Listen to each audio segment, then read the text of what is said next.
The Galactic Council chamber buzzed with the familiar sounds of interstellar politics.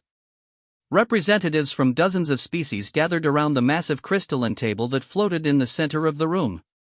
Today's agenda carried unusual weight: the formal evaluation of humanity's military contribution to the Galactic Defense Force. Ambassador ZYX Thala of the Vortani Empire stood at his designated speaking platform, his 6 arms gesturing dramatically as he addressed the assembly. His species had dominated galactic military affairs for over 3 centuries, their natural armor plating and enhanced reflexes making them formidable warriors. Esteemed colleagues, ZYX Thala's voice carried across the chamber through universal translators, we gather today to discuss a matter of grave concern.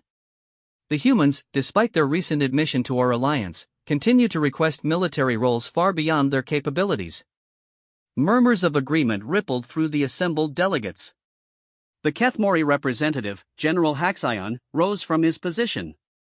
His people were known throughout the galaxy for their tactical brilliance and disciplined military structure. The ambassador speaks truth, Haxion declared, his mandibles clicking in what his species considered emphasis. Human physiology simply cannot compete with established warrior races. They lack natural armor, enhanced strength, or even basic telepathic communication abilities essential for modern warfare. Captain Sarah Chen sat quietly in the human delegation area, her jaw clenched as she listened to the proceedings. As Earth's military representative, she had endured months of such dismissive commentary. Beside her, Ambassador Williams maintained his diplomatic composure, though she could see the tension in his shoulders. The Siltharian delegate, whose species resembled massive crystalline beings, chimed in with their harmonic voice. Perhaps the humans could serve in support roles? Logistics, perhaps? Their mathematical abilities show promise. Laughter echoed through the chamber, not malicious, but condescending. The sound made Chen's hands ball into fists under the table. Support roles? ZYX Thala's voice carried amusement. Honored Siltharian, even their support capabilities pale compared to our automated systems. What exactly would humans contribute that our existing technology cannot provide more efficiently? Admiral Krekstar of the Hegemony Fleet stood slowly, his massive frame casting a shadow across nearby delegates. His species, the Uargathi, were renowned as the galaxy's most feared naval commanders. Their natural ability to process multiple data streams simultaneously made them unparalleled fleet tacticians. I have reviewed human military history, Krekstar rumbled, his voice like grinding stone. Their conflicts lacked the scale and sophistication of galactic warfare. Their largest battles involve mere millions of participants. We routinely coordinate fleets numbering in the billions across multiple star systems. The ethereal collective's representative shimmered into visibility, their energy-based form flickering with calculated patterns. Analysis suggests human emotional responses compromise tactical decision-making. Fear, anger, and attachment create predictable vulnerabilities that advanced opponents easily exploit. Captain Chen finally stood, her movement sharp and deliberate. The chamber fell silent as hundreds of alien eyes turned toward the small human delegation. May I respond to these observations? Chen's voice carried clearly across the chamber, her military training evident in her bearing. ZYX Thala waved a dismissive hand. Of course, Captain. Please, enlighten us about human military potential. Chen stepped forward, her uniform crisp and her posture perfect. You speak of our limitations as if they define us. Yes, we lack natural armor. Yes, we cannot telepathically coordinate like the Kethmori. We don't have the Uargathi's data processing capabilities or the Vortani's enhanced reflexes. Then, what exactly do you bring to galactic defense? Haxion interrupted, his tone suggesting the question was rhetorical. Adaptability, Chen replied simply. When other species encounter a problem, they apply their natural advantages. When humans encounter a problem, we change the problem itself. This drew more laughter from the assembly. The crystalline Siltharian delegate chimed melodiously, surely you don't suggest that determination alone compensates for biological limitations? Not determination, Chen corrected. Innovation. You've all studied our military history, but you've misunderstood its significance. Yes, our battles were smaller in scale, but look at how rapidly our tactics evolved. In just 2 centuries, we went from cavalry charges to nuclear warfare to space combat. Most species require millennia to achieve such technological leaps. Admiral Krekstar's massive head tilted slightly, the first sign of genuine interest he had shown. Technological advancement is indeed rapid among humans, but battlefield innovation requires more than clever engineering. Does it? Chen activated her personal data pad, projecting holographic displays above the chamber's central table. Let me show you something from our recent participation in the Outer Rim patrol missions. The hologram displayed tactical readouts from a recent engagement against pirate forces. The assembled delegates leaned forward, studying the data streams. Standard protocol called for a direct assault using overwhelming force, Chen explained, manipulating the display to highlight fleet positions. The Vortani commander recommended their classic pincer movement. The Kethmori suggested a coordinated telepathic assault. Both strategies would have worked, eventually. And, the human suggestion? ZYX asked, his tone suggesting mild curiosity. We recommended doing nothing. Silence fell across the chamber. Several delegates exchanged puzzled glances. Chen continued, we noticed the pirates were using stolen hegemony ships. Their engines had a specific harmonic frequency that resonated with their hull plating. Instead of attacking, we matched that frequency with our own engines. The hologram shifted to show the pirate fleet's ships beginning to vibrate, their structural integrity compromising. The enemy fleet tore itself apart without firing a single shot, Chen concluded. 0 casualties on our side. Complete mission success. All because we looked at the problem differently. The chamber remained quiet as delegates processed this information. Finally, General Haxion spoke, his mandibles clicking thoughtfully. Clever, certainly. But, one tactical innovation hardly proves human military worth on a galactic scale. You're right, Chen agreed. One example proves nothing. But, what if I told you we've identified similar unconventional solutions to 47 different tactical scenarios in the past 6 months? This caused a stir among the assembled representatives. Admiral Krekstar leaned forward in his massive chair. 47 solutions to established tactical problems? Established problems that have challenged galactic forces for decades, Chen confirmed. Would you like to see more examples? Before anyone could respond, emergency klaxons began blaring throughout the chamber. The massive central display activated, showing incoming priority communications from multiple sectors. A harried-looking Kethmori communications officer appeared on screen, his usually composed demeanor cracking under stress. Emergency bulletin to all Galactic Council members, the officer announced. We have confirmed reports of devourers emerging from the Void Zone. Multiple fleets are requesting immediate reinforcement. The name sent a chill through every delegate present.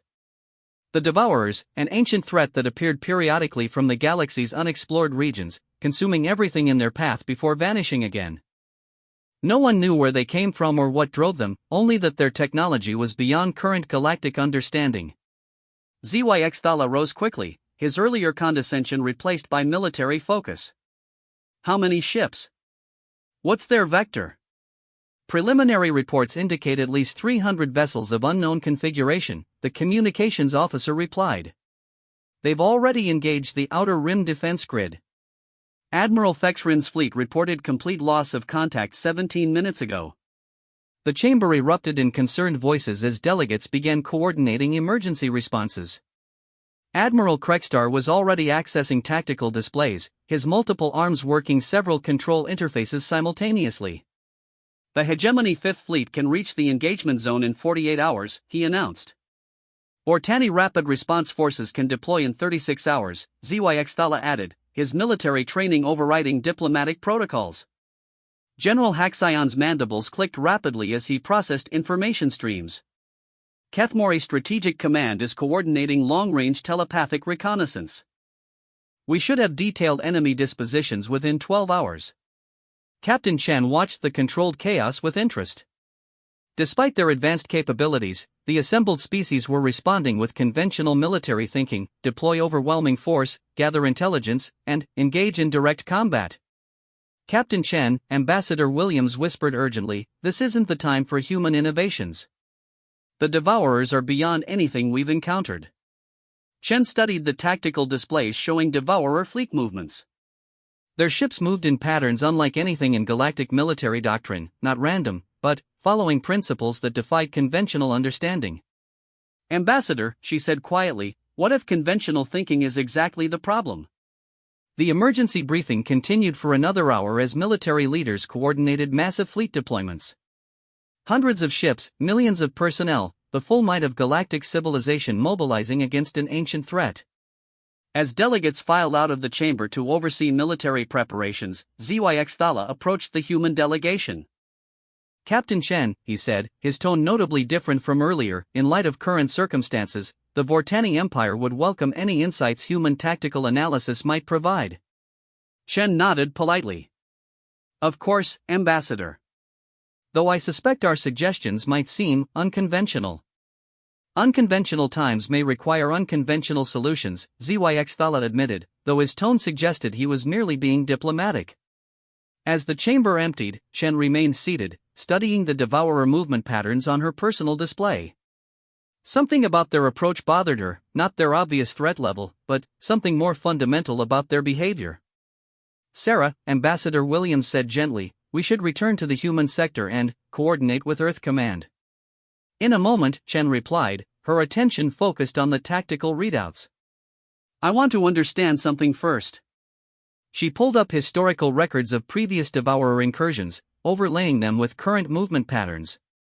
The data painted a troubling picture, but also revealed something the other military leaders seemed to have missed. "Ambassador," she said slowly, "I think everyone's making a critical assumption about the Devourers." "What kind of assumption?" Chen turned her display toward him, highlighting specific data points across multiple incursions. "Everyone assumes they're invaders seeking conquest or resources. But look at their actual behavior patterns across past encounters. They don't occupy territory. They don't establish permanent presence. They consume specific targets, then withdraw to the void zone." Williams studied the display, his diplomatic training helping him process the implications. "You think they're not invaders?" "I think they're something else entirely," Chen replied. "And, if I'm right, everything we think we know about fighting them is wrong." The tactical displays continued showing massive fleet movements as galactic civilization prepared for war. But Chen was beginning to suspect that preparing for war might be exactly the wrong approach. In the depths of space, the Devourer fleet continued its approach, their alien vessels following patterns that no galactic military doctrine could predict or counter. Their technology remained as mysterious as their motivations, their capabilities as terrifying as their reputation. But humanity had faced the unknown before. They had learned to survive by adapting, by thinking differently, by changing the rules when the rules no longer served them. Soon, the galaxy would discover what human military innovation truly meant.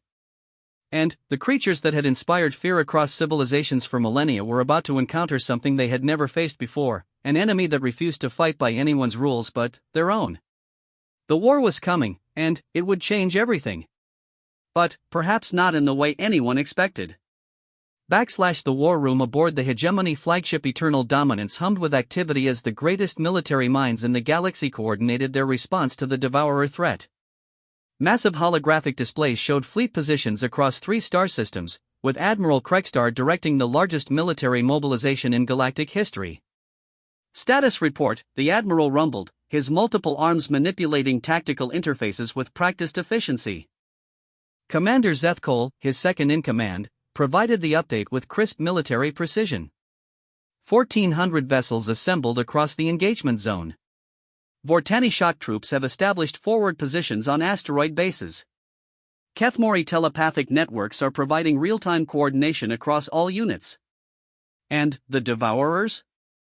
Still approximately 18 hours out, maintaining their previous vector. Our long-range sensors indicate their fleet has grown to nearly 400 vessels. Admiral Kregstar studied the tactical display with growing unease. Every previous Devourer incursion had followed predictable patterns: overwhelming assault, systematic consumption of targeted resources, then withdrawal. But this fleet's approach suggested something different. Their formation is unlike previous encounters, he observed. More organized, more purposeful. Sir, Communications Officer Veltana interrupted, incoming priority transmission from the human vessel Resilience. Captain Chen requests permission to address Fleet Command. Krekstar's massive head turned toward the communication station. The human ship was barely a speck among the assembled battle fleet, a single destroyer among dreadnoughts and carriers. Yet something in Chen's earlier presentation to the council had intrigued him. Put her through. Captain Chen's image appeared on the command screen, her expression serious but confident. Behind her, the Resilience's bridge showed unusual activity, crew members working at stations displaying data streams unlike anything in standard galactic military protocols. Admiral Krekstar, I'm requesting permission to present alternative tactical analysis to Fleet Command. Captain, with respect, we have the situation well in hand. The combined might of galactic civilization should prove sufficient against any threat.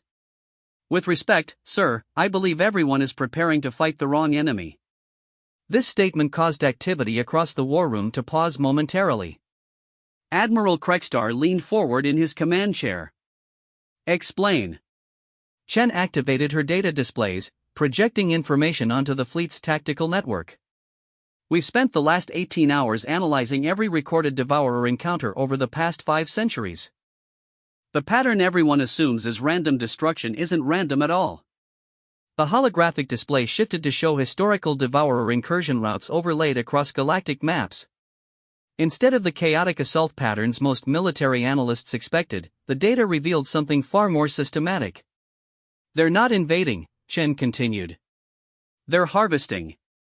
Specific targets, specific resources, following calculated routes that maximize efficiency while minimizing exposure to galactic defenses. General Haxion's voice crackled through the communications system from his flagship.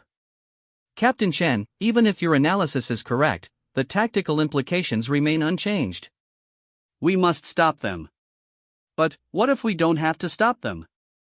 Chen replied. What if we can redirect them? The war room fell silent. Commander Zethkol voiced what every officer present was thinking. Redirect an enemy fleet? Captain, that's not how military strategy works. It's not how galactic military strategy works, Chen corrected. But, humans have been redirecting superior forces for millennia. We call it asymmetric warfare. Admiral Krekstar studied the data Chen had provided, his enhanced cognitive processing analyzing implications at superhuman speed. Despite himself, he was beginning to see patterns that conventional military doctrine had overlooked. What exactly are you proposing? Give me 12 hours and authorization to implement unconventional tactics. If I'm wrong, your conventional fleet remains in position to engage as planned. If I'm right, we might resolve this without losing a single ship. Absolutely not, ZYX Thala's voice interrupted as the Vortani command ship joined the communication network. Captain Chen, your species has never faced anything like the Devourers. This is not time for experimentation. Ambassador, with respect, no species has successfully faced the Devourers using conventional tactics. Every previous engagement resulted in massive casualties and only temporary solutions. They always return, stronger and more organized. This observation struck home across the command network. The assembled military leaders had been so focused on immediate threat response that they hadn't considered the long-term implications of repeated Devourer incursions. What makes you think human tactics would prove more effective? Admiral Krekstar asked. Chen's expression shifted to something approaching a smile, not pleasant, but predatory in a way that reminded the alien commanders that humans were descended from pursuit hunters. Because we're not going to fight them at all.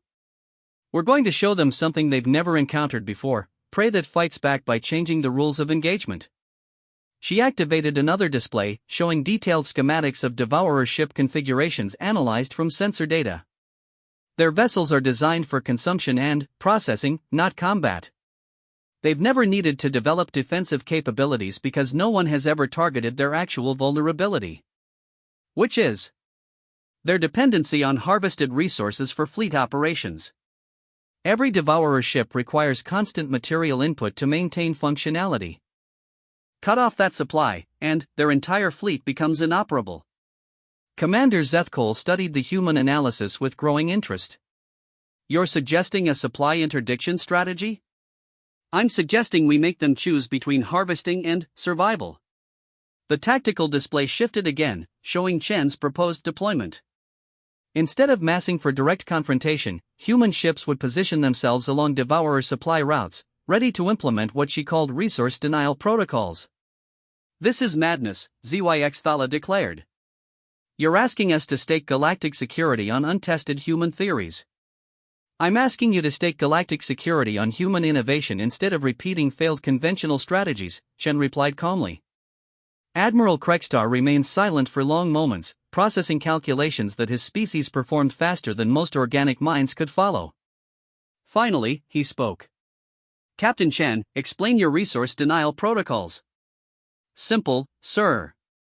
We don't attack their ships directly. We attack what they're trying to harvest.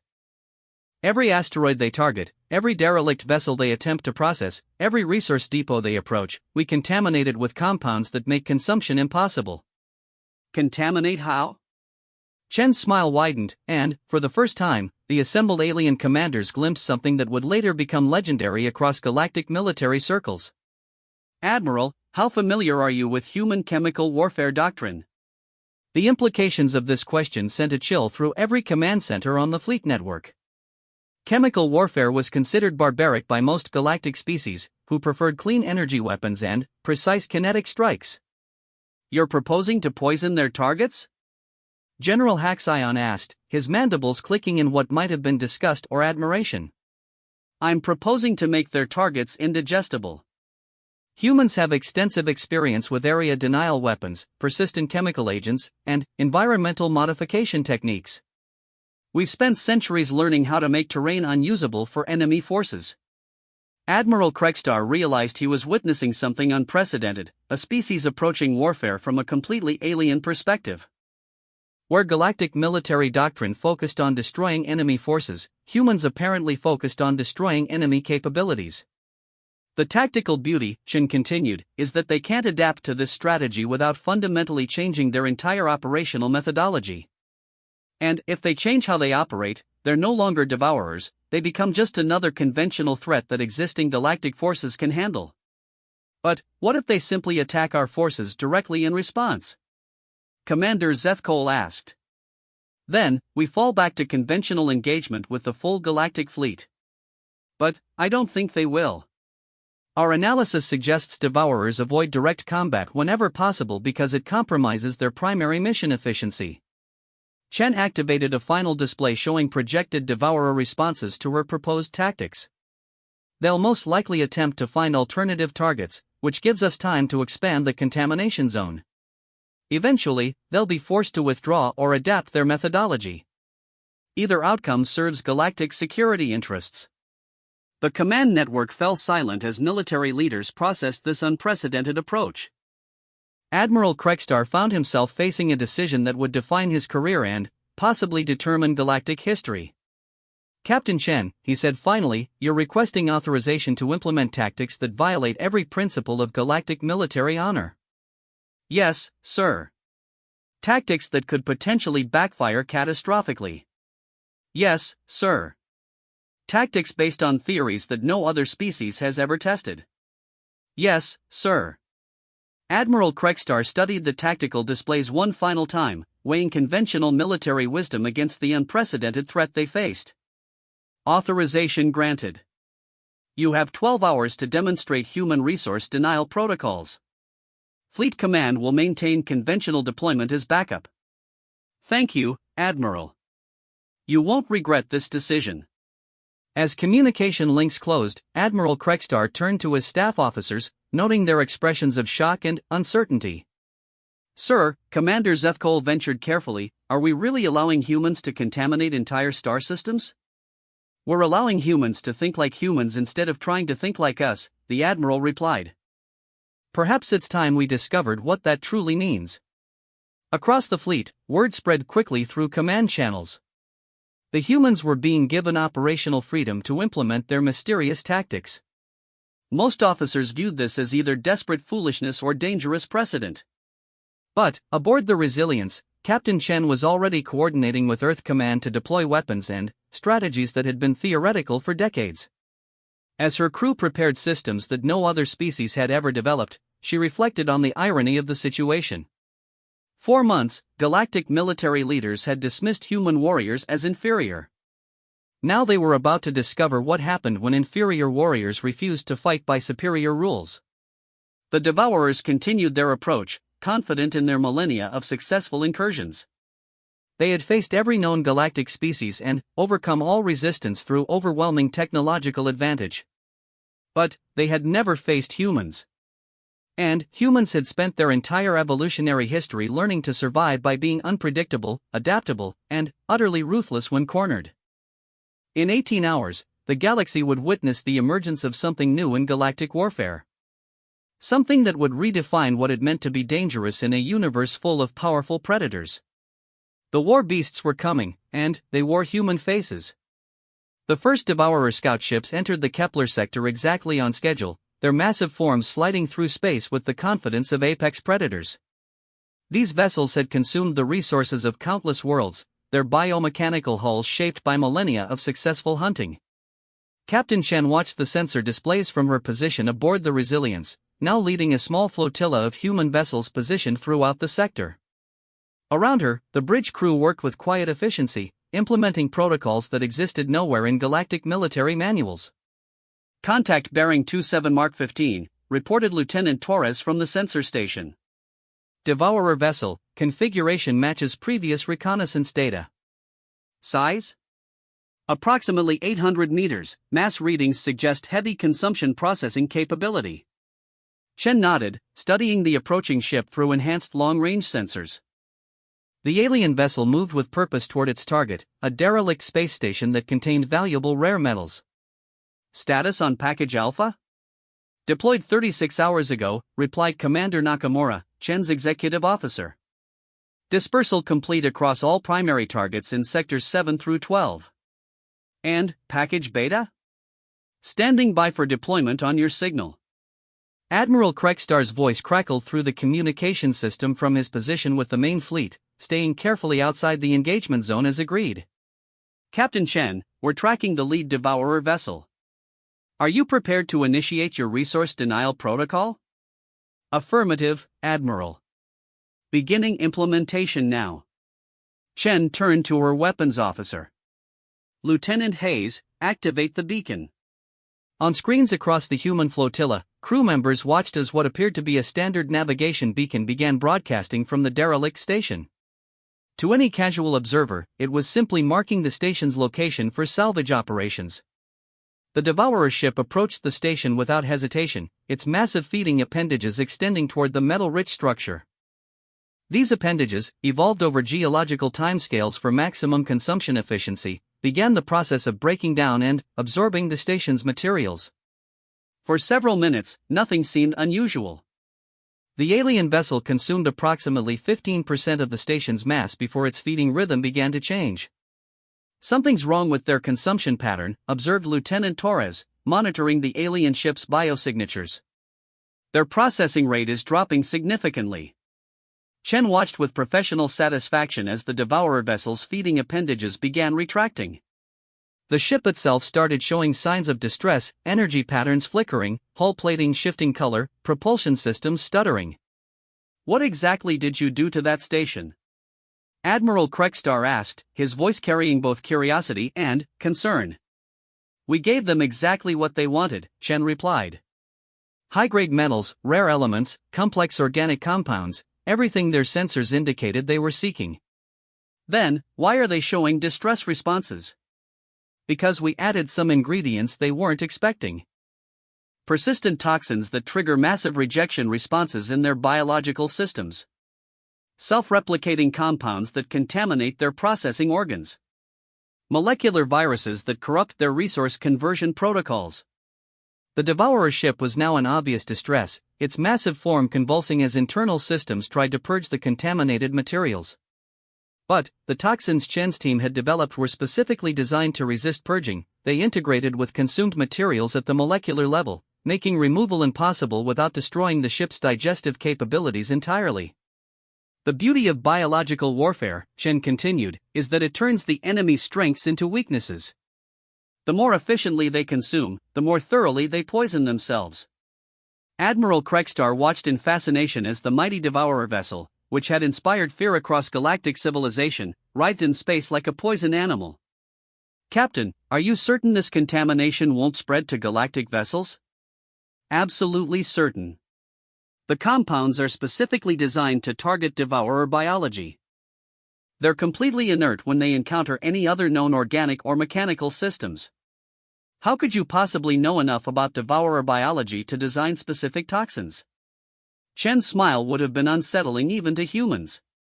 "Admiral, we've had 5 centuries to study the samples they left behind from previous incursions. Human biochemists are remarkably creative when given mysterious alien tissue to analyze." The poisoned Devourer ship began transmitting what sensors interpreted as distress signals toward the main fleet.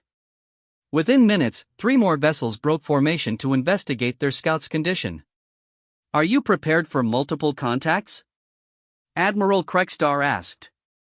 "Sir, we're prepared for their entire fleet. Package Beta includes atmospheric aerosols that will contaminate any ship that enters this sector. The more of them that come to investigate, the more we can affect simultaneously." The approaching Devourer vessels slowed as they neared their distressed companion, their sensors undoubtedly detecting the contamination but unable to identify its source or nature. These ships had never encountered biological warfare because no other galactic species had ever developed such weapons. "Deploy Package Beta," Chen ordered. Across the sector, small human vessels activated concealed atmospheric processors, releasing clouds of what appeared to be inert gas. The aerosol spread slowly through space, invisible to most detection methods but carrying compounds that would prove devastating to Devourer physiology. The 3 investigating ships entered the contaminated zone and immediately began showing similar distress responses. Their feeding appendages, exposed to the aerosol during normal atmospheric processing, began absorbing toxins that triggered cascading biological failures. "Incredible," whispered Commander Zethkol from his position aboard Admiral Kregstar's flagship. 4 Devourer vessels neutralized without firing a single weapon. But Chen wasn't finished. She activated long-range scanners and began tracking the remaining Devourer fleet, noting their response to the distress signals from the affected ships. "Admiral, we're detecting significant formation changes in the main fleet. They're dispatching additional vessels to investigate." "How many?" "Initial readings suggest approximately 50 ships breaking formation. Estimated time to contaminated zone is 4 hours." Admiral Kregstar processed this information with growing amazement. "Captain Chen, are you suggesting that your contamination strategy will affect 50 additional Devourer vessels?" "I'm suggesting something much more significant," Chen replied. "Package Gamma." She activated new displays showing real-time tracking of every Devourer ship in the sector. Her tactical overlay revealed something that stunned every military officer monitoring the situation. "We've been seeding contaminated materials throughout their projected route for the past 72 hours. Every asteroid they planned to harvest, every derelict they intended to consume, every resource depot they targeted, all contaminated with specialized toxins designed to accumulate in their biological systems." The implications hit Admiral Kregstar immediately. "You're not just poisoning individual ships. You're contaminating their entire supply chain." "Exactly. The more they consume, the more toxic they become. The more they try to share resources between ships, the more they spread the contamination. Their greatest strengths, efficiency and coordination, become vectors for their own destruction." As if to demonstrate her point, the sensor display showed additional Devourer ships beginning to exhibit distress responses even though they hadn't yet entered the original contaminated zone. They had apparently attempted to share processed materials from the affected vessels, spreading the toxins throughout their fleet. "My God," breathed Commander Zethkol. "They're poisoning themselves." "It gets better," Chen said, activating yet another display. Package Delta includes airborne agents that contaminate any atmosphere they process.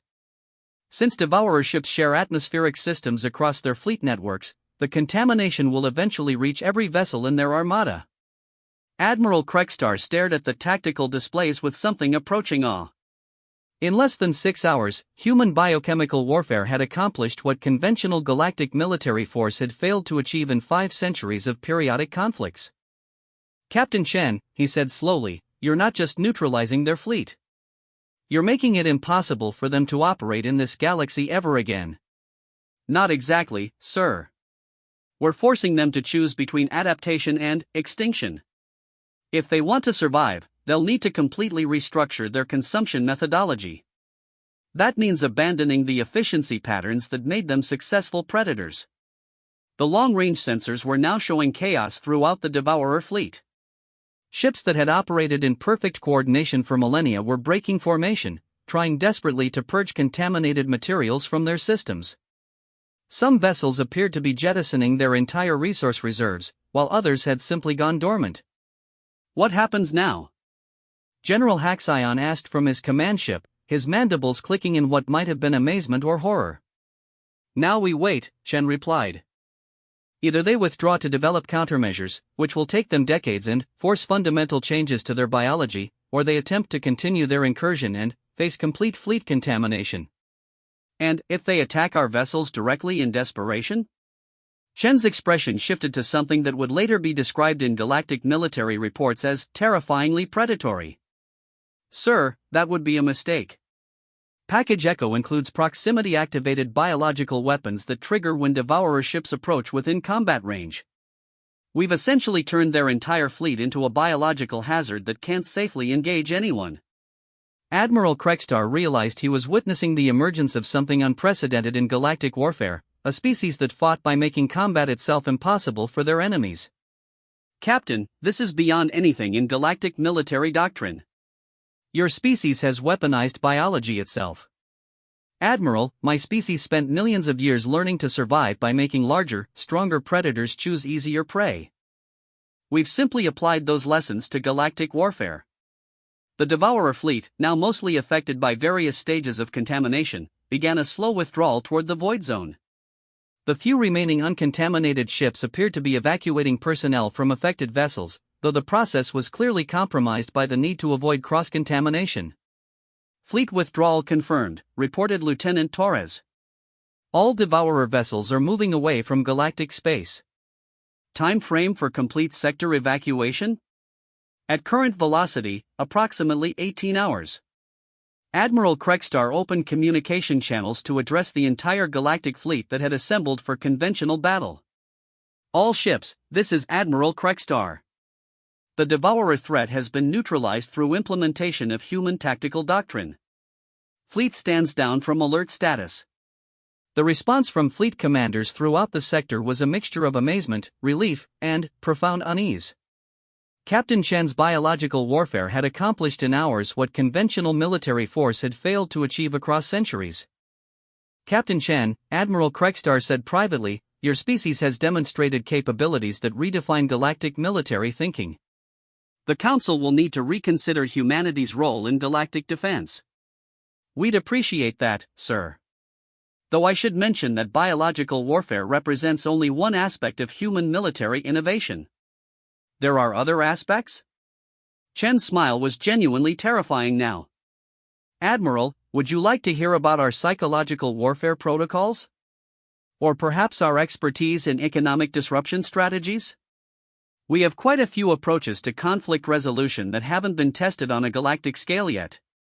Admiral Krekstar found himself contemplating implications that stretched far beyond the current crisis. Humanity hadn't just solved the Devourer problem, they had revealed themselves as something unprecedented in galactic civilization.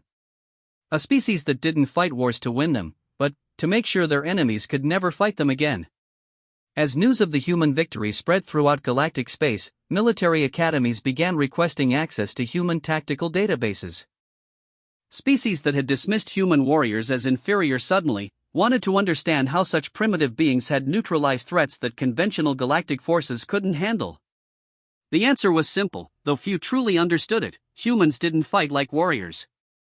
They fought like apex predators who had spent eons learning that survival required making yourself too dangerous to hunt.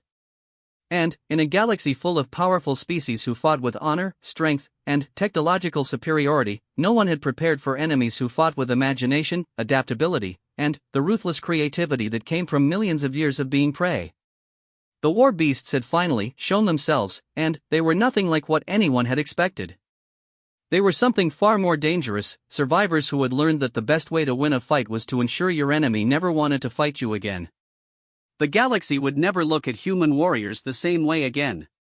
And that was exactly how humans preferred it.